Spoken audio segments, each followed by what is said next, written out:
Todos recuerdan Apocalypse Now como una obra maestra sobre la locura de la guerra, pero casi nadie sabe que detrás de la pantalla hubo un rodaje destruido por tifones reales, helicópteros retirados para combates auténticos, un protagonista al borde de la muerte, un actor legendario fuera de control y un director hundiéndose psicológica y financieramente, porque lo que ocurrió en la selva no fue solo cine.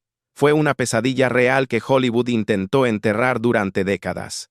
Apocalypse Now no es simplemente una película sobre Vietnam, ni una adaptación libre de El corazón de las tinieblas.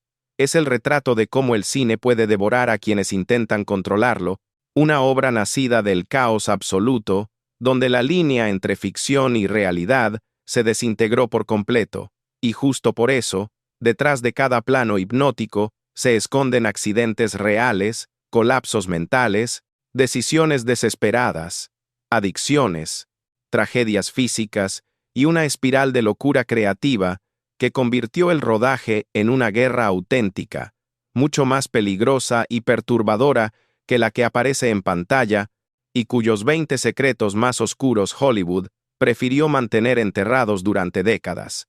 El rodaje comenzó con una ilusión épica, pero en pocas semanas, un tifón real arrasó los decorados en Filipinas, destruyó aldeas enteras construidas para la película, derribó árboles centenarios y dejó inutilizables los helicópteros, obligando a detener la filmación durante meses. Coppola entendió entonces que la naturaleza no iba a ser un fondo decorativo, sino un enemigo activo del proyecto. Los helicópteros que aparecen en las escenas más icónicas no eran utilería, pertenecían al ejército filipino, y en más de una ocasión fueron retirados de repente del set para participar en combates reales contra insurgentes, dejando a actores, técnicos y cámaras esperando durante horas, mientras la guerra auténtica interrumpía la guerra cinematográfica. Martin Sheen, sometido a un estrés físico extremo, alcoholismo y jornadas interminables en la selva, sufrió un infarto real durante el rodaje. Fue evacuado de urgencia y Coppola ordenó ocultar el hecho a la prensa, temiendo que la producción colapsara definitivamente si se hacía público. La célebre escena en la que el personaje de Sheen se corta frente al espejo no fue actuación. Completamente ebrio, el actor perdió el control, se rompió el cristal con la mano y continuó grabando mientras sangraba de verdad, en un momento donde la cámara captó una auténtica ruptura psicológica. Francis Ford Coppola, ahogado por las deudas, los retrasos y la sensación de haber perdido el control creativo, confesó a su entorno que pensó seriamente en suicidarse durante el rodaje, convencido de que estaba dirigiendo el mayor fracaso de su carrera mientras hipotecaba su vida personal y su salud mental. Marlon Brando llegó al set con sobrepeso extremo, completamente calvo y sin haber leído el guión. Coppola, desesperado, decidió ocultarlo en sombras profundas y reescribir al coronel Kurtz como una figura casi mítica, nacida más de la improvisación que del texto original. Brando se negó a memorizar diálogos largos y exigió cambios constantes, obligando al director a grabar conversaciones fragmentadas, silencios incómodos y monólogos reconstruidos en montaje, transformando un problema actoral en una de las presencias más inquietantes del cine. Dennis Hopper, inmerso en un consumo constante de drogas, aparecía en el set con comportamientos erráticos y discursos caóticos. Coppola no solo lo toleró, sino que incorporó ese descontrol real a su personaje, borrando cualquier frontera entre actor y figura en pantalla. El calor, la humedad y los insectos convirtieron la selva en un infierno físico. Miembros del equipo enfermaron de malaria, infecciones tropicales y colapsos nerviosos, mientras el rodaje continuaba sin protocolos claros de seguridad.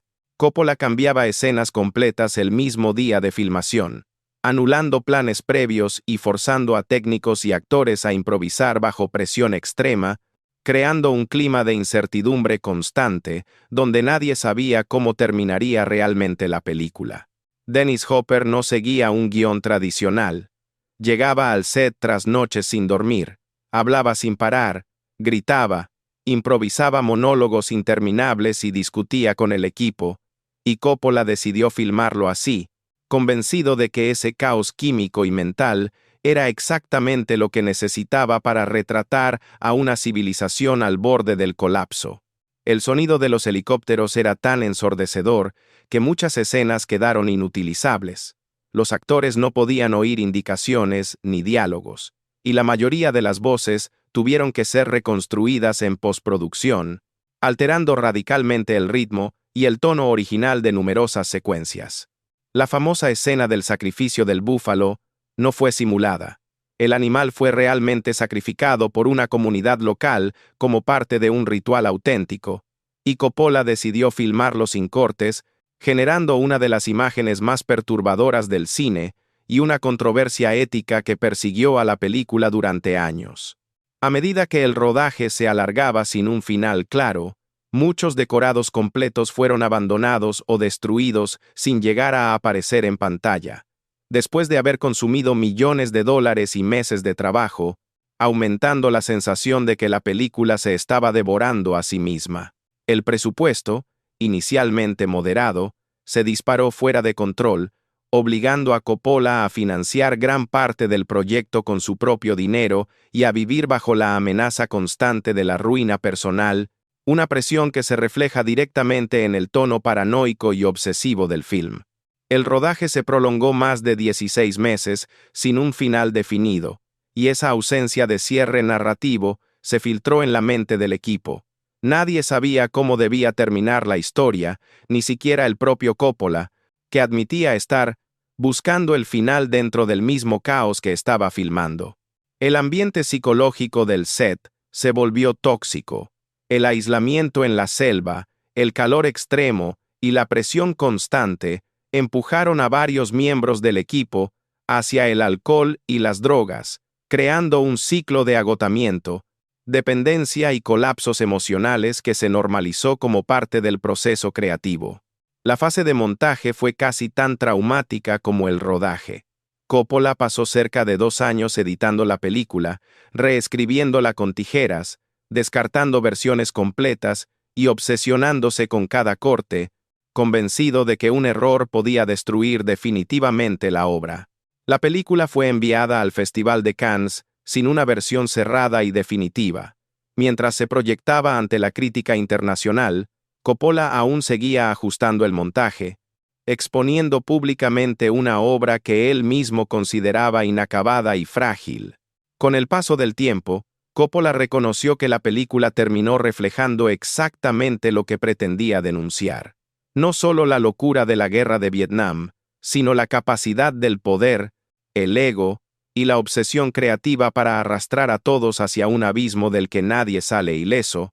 Cuando Apocalypse Now llegó finalmente a los cines, nadie sabía exactamente cómo reaccionaría el mundo, porque la película no se parecía a nada que Hollywood hubiera estrenado antes.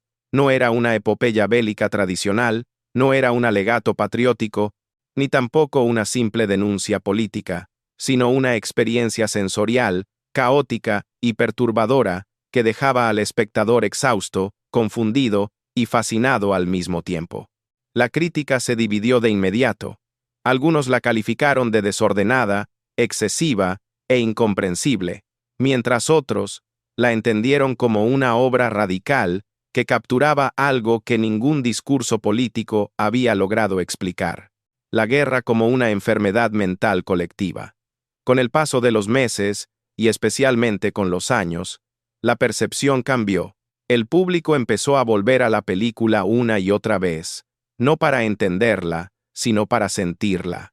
Frases, imágenes y secuencias se convirtieron en símbolos culturales universales, estudiados en escuelas de cine y citados como ejemplos de cómo el lenguaje cinematográfico puede transmitir locura, horror y belleza, sin necesidad de explicaciones claras. Apocalypse Now dejó de ser solo una película sobre Vietnam para transformarse en un espejo incómodo de cualquier conflicto humano, donde el poder, la violencia y el ego se descontrolan. Su legado también redefinió el mito del director-autor en Hollywood. Francis Ford Coppola pasó de ser un genio admirado a un creador casi maldito, alguien dispuesto a sacrificar su estabilidad emocional, su dinero y su salud por una visión artística total. A partir de ese momento, Apocalypse Now se convirtió en una referencia obligatoria cada vez que se habla de rodajes extremos, producciones fuera de control y cineastas que cruzan la línea entre la ambición y la autodestrucción. Décadas después, la película sigue viva porque no envejece como un documento histórico, sino como una advertencia permanente. La guerra cambia de nombre, de escenario y de justificación, pero su núcleo, la deshumanización, la locura y el vacío moral, permanece intacto. Y por eso, Apocalypse Now no solo sobrevivió a su rodaje infernal, sino que terminó convirtiéndose en uno de los relatos más duraderos y perturbadores de la historia del cine. Apocalypse Now no es solo una película, ni siquiera una obra maestra convencional. Es el testimonio de cómo el arte puede nacer del colapso, de cómo la ambición humana, cuando no conoce límites, empieza a parecerse peligrosamente a la locura que pretende denunciar. Lo que ocurrió en la selva no fue un simple rodaje difícil, fue una metáfora viva. Hombres perdiéndose a sí mismos mientras intentaban contar una historia sobre hombres perdidos. Al final, Apocalypse Now demuestra que el horror no siempre está en el campo de batalla, sino en la mente, en el ego y en la obsesión, y que a veces el cine más poderoso surge cuando el caos deja de ser un enemigo y se convierte en el propio corazón de la obra. Después de conocer todo lo que se ocultó tras Apocalypse Now, dime, ¿qué hecho te impactó más? ¿La locura creativa convertida en arte o el precio humano que casi destruyó a todos los involucrados? Si este viaje al lado más oscuro del cine te atrapó, apoya el video con un like, suscríbete para no perderte más historias prohibidas del cine clásico, y continúa con esta serie, donde cada obra maestra esconde una pesadilla que Hollywood nunca quiso que conocieras.